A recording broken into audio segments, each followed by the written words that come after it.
ईश्वर ने वर्ण की जो व्यवस्था की थी, 4 वर्ण होते हैं, आप सभी को ज्ञात है, ब्राह्मण, क्षत्रिय, वैश्य और शूद्र।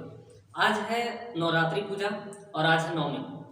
तो मैं वीडियो को शुरू करने से पहले ये भी कह सकता था कि नवरात्रि पूजा की ढेर सारी शुभकामनाएं, लेकिन मैं ऐसा नहीं कहूँगा, क्योंकि आज के जो इंसान है ना, अपनी इंसानियत भूलते चले जा रहे हैं। दिल में, दिमाग में, मन में कोई करुणा नहीं है, कोई दया नहीं है, कोई मोह नहीं है, तो आप इंसान नहीं हो। क्योंकि इस धरती पर इंसान जो है एक अनमोल जीव है, जिसका कोई मोल भी नहीं है, और ऐसी इंसान जिसकी सोचने समझने की शक्ति बहुत ज्यादा है। आज का जो हमारा थंबनेल देखे हैं, उस थंबनेल पे मैं बहुत जल्द आ रहा हूं उस विषय पे, लेकिन मैं छोटा सा यहाँ पे बात करने से पहले एक छोटी सी बात बताऊंगा कि ईश्वर ने जो थी, ईश्वर ने 4 वर्ण की हमारा शुरुआत किए थे, लेकिन आज जो है चंद मुट्ठी भर लोग जो कह सकते हैं, मतलब एक तरह से कह लो कि जिसको कोई ज्ञान न हो, नास्तिक लोग हैं, उसको क्या कर दिए, आगे चल करके जातिवाद में डिवाइड कर दिए, जातिवाद में बांट दिए। जबकि मैं यहाँ एक एग्जाम्पल देके समझाने का प्रयास कर रहा हूं। देखिए, जो पहला वर्ण ईश्वर ने क्रिएट किया है ब्राह्मण का, तो ब्राह्मण कौन होता है, कौन होता है, ये क्लियर करने के बाद मैं आपको ब्राह्मण कौन होता है मैं बताने वाला हूं। तो ब्राह्मण का क्या काम था, मतलब जो वर्ण जो भगवान ने बांटा था, वो कर्म के आधार पे नहीं, एक तरह से कहिए तो साथ मिल के रहने के लिए बांटा था। क्या कि ब्राह्मण का काम था कि आप जो वैदिक ज्ञान है, जो धार्मिक ज्ञान है, उसको आप देश दुनिया में, देश को चलाने के लिए देश दुनिया में फैलाओ, ठीक है। और इस ज्ञान को पा करके जो क्षत्रिय लोग हैं, अपनी माँ बहन, अपने देश की रक्षा करने के लिए तलवार उठाएं, ठीक है, इस ज्ञान को पा करके।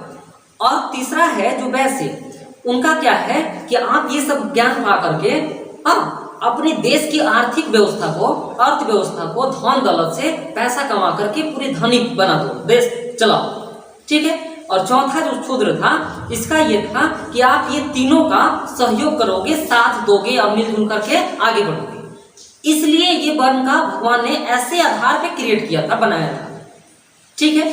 आप एक एग्जाम्पल के दृष्टिकोण से समझिए, जैसे आज नवरात्रि पूजा है, समझिए नवरात्रि पूजा है, तो नवरात्रि में पूजा कराने वाला भी है, कुछ पूजा करने वाले लोग हैं, कुछ वहां के जो कार्यक्रम है उसको मैनेजिंग करने वाले हैं, कुछ जो है मान लीजिए अगर कोई नाटक वाटक करना है तो उसके लिए वो अलग है। तो क्या है ये कि एक ऐसी कैटेगरी में बांट दिया गया ताकि वो पूजा को अच्छे से संपन्न किया जाए, ठीक है। तो कहाँ इसमें जातिवाद की आई, कहाँ ये आया कि जो नाटक कर रहा है वो थोड़ा नीचे जाति का हो जाए, जाति में हो जाएगा, जो पूजा कर रहा है काफी अच्छा होगा, ऐसा क्या, ऐसा तो नहीं। अगर आप ये नहीं समझ पा रहे हैं तो दूसरा एग्जाम्पल ये समझिए कि घर में मान लीजिए शादी विवाह कराते हैं ना, अपने बेटी वगैरह का करते हैं, बेटा को करते हैं, तो क्या होता है, सब काम आप ही कर लेते हो, नहीं ना। कुक, खाना बनाने वाले लोगों को अलग से बुलाते हो, शादी कराने वाला लोग अलग आता है, पंडाल सजाने वाला, डेकोरेशन का काम करने वाला अलग आते हैं, रिश्ते नाते निभाने वाले लोग अलग आते हैं। तो ये क्या हो रहा है, ये ऐसा इसलिए किया गया कि ताकि ये शादी समारोह जो वैवाहिक जो है कार्यक्रम, उसको अच्छे ढंग से संपन्न किया जाए, इसीलिए ना। तो अब आते हैं, ये आप समझ रहे होंगे कि ऐसा किस लिए। देखिए, पंडित कौन है भाई, क्षत्रिय कौन है, मैं एक पॉडकास्ट वीडियो चलाया हूं, उसमें सारा क्लियर किए हैं कि क्या है पंडित, कौन होता है पंडित, किसको कहते हैं लोग, ज्ञानी। हर कोई इंसान पंडित है, हर कोई क्षत्रिय है, कहिए तो क्षत्रिय मतलब क्या, जो बाहुबल हो, जो अपने देश की रक्षा के लिए अपने खून को अपनी जवानी को लगा दे, अपना बलिदान तक दे दे, उसको कहते हैं क्षत्रिय। और जो ज्ञान की बात करने वाला, जो धार्मिक बात करने वाला, वो होता है ज्ञानी, वो होता है पंडित। कोई जात से पंडित नहीं होता है भैया, इसको समझिए।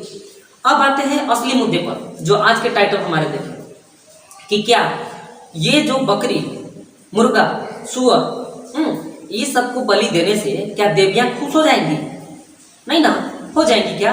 तो इसका जवाब है एकदम नहीं, नहीं, नहीं, ठीक है। क्यों? क्योंकि आप देखो, आप कहते हो कि हमारे पूर्वज ऐसे किए, क्या पूर्वज किए, कौन सनातनी धर्म को मानते हो? आप भी सनातनी हो, हम भी सनातनी हैं, आप भी धर्म को मानते हैं, हम भी धर्म को मानते हैं। अगर आप धर्म को मानते तो आप ऐसा काम नहीं करते। आप एग्जाम्पल देखे देखो, महाभारत देख रहे हो, रामायण कर रहे हो, नवरात्रि में रामायण कर रहे हो, नाटक कर रहे हो, महाभारत चला रहे हो, तो क्या महाभारत इतनी बड़ी दुनिया का सबसे बड़ी युद्ध है, तो उसमें आप सोचो कि कृष्ण के द्वारा, न ही भीष्म पितामह के द्वारा, न ही अर्जुन और न ही दुर्योधन के द्वारा उस युद्ध में जाने से पहले तो बकरा को काट के नहीं गए थे, सुअर के तो बलि दे के नहीं गए थे, मुर्गी तो 10 को नहीं काट के गए थे कि भैया ये वाला हम करेंगे तो हम युद्ध जीते जाएंगे। नहीं था, वहां धर्म की लड़ाई थी। समझ रहे आप? कोई भी ऐसी राजा महाराजाओं को देख लीजिए कि युद्ध में जाने से पहले कोई चीज का बलि दे रहा है, नहीं ना। तो इसका जवाब है बिल्कुल नहीं। आप बेजुबान को मार रहे हो, आप में दया नाम का चीज नहीं है, करुणा नहीं है, मोह नहीं है, कोई भी माया नहीं है, तो आप क्रूरता हो, आप इंसान लायक ही नहीं हो। इसीलिए मैं वीडियो शुरू करने से पहले नवरात्रि का पूजा का ये सबको शुभकामना नहीं दिया, क्योंकि हम लोग, आप लोग नहीं, हम सभी लोग यार उस लायक ही नहीं है, बिल्कुल भी नहीं है। इंसानियत क्या होना चाहिए, क्या नहीं होना चाहिए, नहीं है हम लोग उस लायक। तो हैप्पी दुर्गा पूजा कहने से, दशहरा पूजा की शुभकामनाएं देना से क्या क्या क्या बड़ी कहानियां हो जाएंगी, क्या बड़ी बातें हो जाएंगी? नहीं होगी। आप सच्चे दिल से, और देखो एक बात और यहाँ हो गई कि आप अगर मान लेते हैं कि अपनी आस्था को उसी में कह रहे हो कि उसका बलि देने से मुझे अच्छा लग रहा है, खुशी मिल रही, तुम्हारी आस्था है, चलो एक पल के लिए मान लेते हैं तुम्हारी उसी में आस्था है, ठीक है। तो तुम जब उसका बलि दे रहे हो, काट रहे हो मुर्गी को, काट रहे हो बकरा को, तो तुम देवी के लिए काट रहे हो, तो देवी को ही दे दो ना। तुम उसको मदिरा के साथ नमक मिर्ची लगा के बड़ी स्वाद के रूप में खा रहे हो। कहाँ देवी देवता चले गए उस समय? ये सिंपल कुछ नहीं है, ये सब क्या कहिए उसको, पाखंड है। आप अपना भोजन को बना रहे हो, मदिरा के साथ खा रहे हो, पी रहे हो, और देवी को खुश कर रहे हो ना। आज की बात से हम कहेंगे कि आज की बात जो है, आज हमें भी देखिए, आज भी हम 26 साल 25 साल की उम्र के लड़के हैं। आप ऐसा बिल्कुल भी नहीं सोचेंगे कि ये उम्र का ज्ञान से कोई लेना देना नहीं होता है। पहले मैं क्लियर कर रहा हूँ, उम्र का जो ज्ञान का होता है, उम्र से कोई लेना देना नहीं होता है, ठीक है। जिनकी दाढ़ी मूंछ बाल पक गई हैं वो ज्ञानी नहीं होते हैं। ऐसा भी हम दुनिया में कहेंगे, आप देख लो कि जिसकी दाढ़ी मूंछ पकी हुई है वो ज्ञानी नहीं है। तो उम्र का ज्ञान से दूर दूर तक संबंध नहीं है। मैं युवा होने के नाते आज के देश के युवा से मैं बात करना चाहता हूं, और कुछ अभिभावक से भी, ये जो पुरानी पाखंडी जो अंधविश्वास है, आप धार्मिक बनो। और ऐसे नहीं कि धर्म के ही देखो, आंख बंद करके कोई चीज को मतलब मना लो, कर लो, उसके ऊपर तुम वैज्ञानिक रूप से रिसर्च करो। धार्मिक भी हो रहे हो तो उसको वैज्ञानिक रूप से देखो कि ये कितना सही है, कितना गलत है। आज की बात पूरे रूप से ये मत चले जाओ। ये जो बड़े बड़े बाबा लोग बैठ के भाषण दे रहे हैं, 10 को यहाँ पे पोत के और यहाँ बड़ी दाढ़ियां बढ़ा के और ये करके वो सनातन धर्म को बदनाम किए जा रहे हैं। पाखंडी हैं उन लोग। तो ये सब अंधविश्वास से निकलना चाहिए हम लोगों को। और प्लीज निकलिए, ये सब बेजुबान को मत मारिए, करुणा नाम का चीज लाइए दिल में, दिमाग में, मन में, भाव में रखिए सब में, और थोड़ा सा सनातनी बनिए। सनातनी कहने का मतलब कि धार्मिक बनिए, अध्यात्मिक की ओर जाइए। मैं शुरू ही क्लियर किया हूं कि कोई यहाँ पे ईश्वर ने सबसे पहले इंसान बनाया है, बाद में आप धर्म बना लिए हो, बाद में अपना धर्म ये कर लिए, जात बना लिए हो।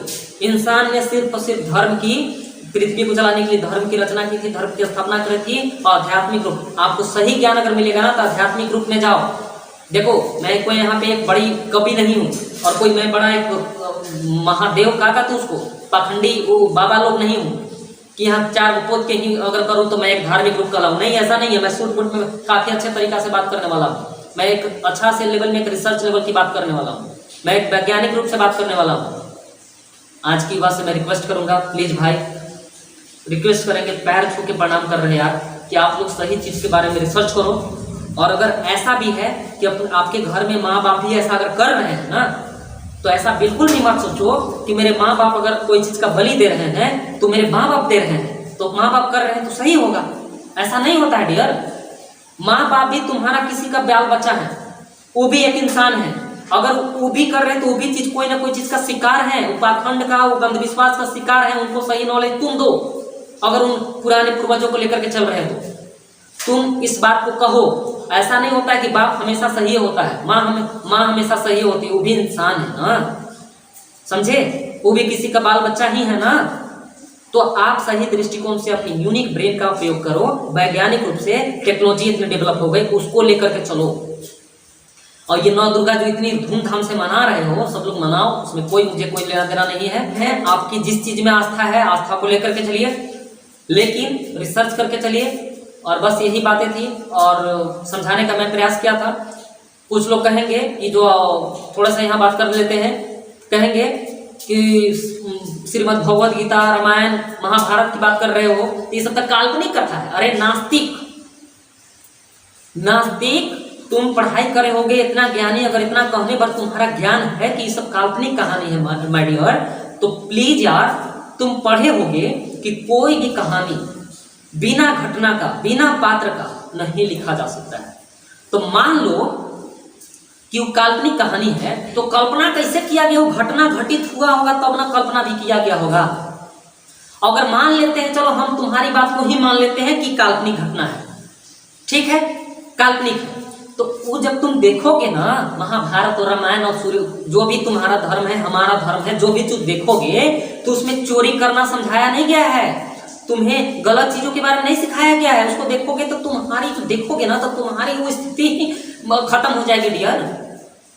तुम्हारी स्थिति जो होगी ना उस समय जब देखोगे, चाहे तुम पढ़ोगे श्रीमद् भगवद गीता को, तब समझ में आएगा कि क्या बातें होती हैं और क्या है और क्या काल्पनिक कहानियां हैं। पढ़ो उसको, पहले तो तुम पढ़ते नहीं हो, उसमें क्या समझाया गया है। और ये जो वीडियो देखते हैं कुछ लोग क्या करेंगे, कुछ छोड़ देंगे ऐसे, आज की पता नहीं कहाँ जा रहा है। ये जो गलत वीडियो देखते हैं, गलत वीडियो, गलत जो एकदम बेहुदगी वाला वीडियो होता है उसको फुल वॉच करते हैं लोग। और जहाँ ज्ञान की गंगा बहती है ना, दुनिया में हर जगह ज्ञान की गंगा बह रही है। ये आप पर डिपेंड करता है कि आप कितना ज्ञान गंगा रूपी में आप कितना पांव डुबा रहे हो, कितना नहा रहे हो, उसमें कितनी ज्ञान को ले रहे हो। हाँ, अच्छी अच्छी जहाँ बात करी जाती है, अच्छी वीडियोज होते हैं, अच्छे जहाँ समारोह होते हैं, अच्छे जहाँ पे काम होती है, वहां पे लोगों को कमर दर्द करेगा, पीठ दर्द कर लगेगा, नींद आने लगेगा। और जहाँ की गलत वीडियोज देखेंगे, एकदम घटिया वीडियो देखेंगे, अश्लीलता वाला वीडियो देखेंगे, उसमें देखोगे आप कि पूरी लास्ट तक वॉच है, 10 मिलियन 20 मिलियन तक व्यूअर देख रहे हैं। और जो बढ़िया बढ़िया वीडियोज होते हैं उसको ना कोई बढ़ाएंगे और ना समझेंगे। क्या कहेंगे, नहीं नहीं, इसको बढ़ाने से उसका बेनिफिट ना हो जाएगा, उसका व्यू ना बढ़ जाएगा। कि मैं उनको कह रहा हूं जो ऐसी घटिया सोचते हैं, जो खराब लोग होते हैं, जो बेवकूफ लोग होते हैं, वो मुट्ठी भर होते हैं, मुट्ठी भर है वो। उनका विरोध करो, आज की युवा उनको विरोध करो। और ये नवरात्रि मना रहे हो, मनाओ, हम भी उसके साथ हैं, बड़ी भक्त हैं हम भी, लेकिन हम वैसे नहीं कि अंधभक्त हैं ना, अंधभक्त हम नहीं हैं, हम वैज्ञानिक रूप से भक्त हैं, रिसर्च करने वाला, ऑब्जर्वेशन करने वाला भक्त हैं, क्या सही है क्या गलत है ये करने वाला भक्त है, अंधभक्त नहीं। तो प्लीज बेजुबान को मत मारो, उनको मार के मत खुशियां मनाओ, नहीं होने वाला है यार, कुछ भी नहीं होगा तुम्हारा यार। हम कैसे आपको समझाएं, अगर तुम अपना, अगर उनके जगह पर बलि देना ही है ना तो तुम अपना जवानी को बलि दे दो ना, अपना दहकती हुई खून को बलि दे दो ना। अगर हमारा देश का जो सेना है सरहद पे अगर खून बहा रहा है, गोली खा रहा है, अपना रक्त बहा रहा है, तो क्या वहां भी बकरिया को काटने से, सुअर को काटने से हमारा देश को नुकसान तो नहीं होना चाहिए ना? देवी देवता तो खुश हो जाएंगे ना। वहां अपना नौजवान हमारा क्यों खून बहा रहा है? अगर तुमको देवी देवता खुश करना ही है तो अपनी जवानी लगा दो, अपनी खून दहकती हुई खून को बलि दे दो अपना। क्यों बेजुबान को मार रहे हो, क्यों मार रहे हो? आज हमने देखा बहुत सारे जगहों पे कैसे कर रहे हैं, मदिरा के साथ उसको खाइएगा, नमक तेल मिर्च लगा के, और कहिएगा देवी देवता खुश हो गए। नहीं भाई नहीं मेरे बाप, तो ऐसा काम मत करो भाई, मत करो, करुणा का भाव जगाओ। और इसी चंद शब्दों के साथ मैं आप सभी को नौ दुर्गा का एक सही मायने में कहूँ तो नौ दुर्गा के ढेर सारी शुभकामनाएं देता हूँ सही मायने में। और विश्वास है कि आपको ये वीडियो समझ में आया होगा, और समझ में आया होगा तो बहुत अच्छा, थैंक यू, धन्यवाद, ठीक है।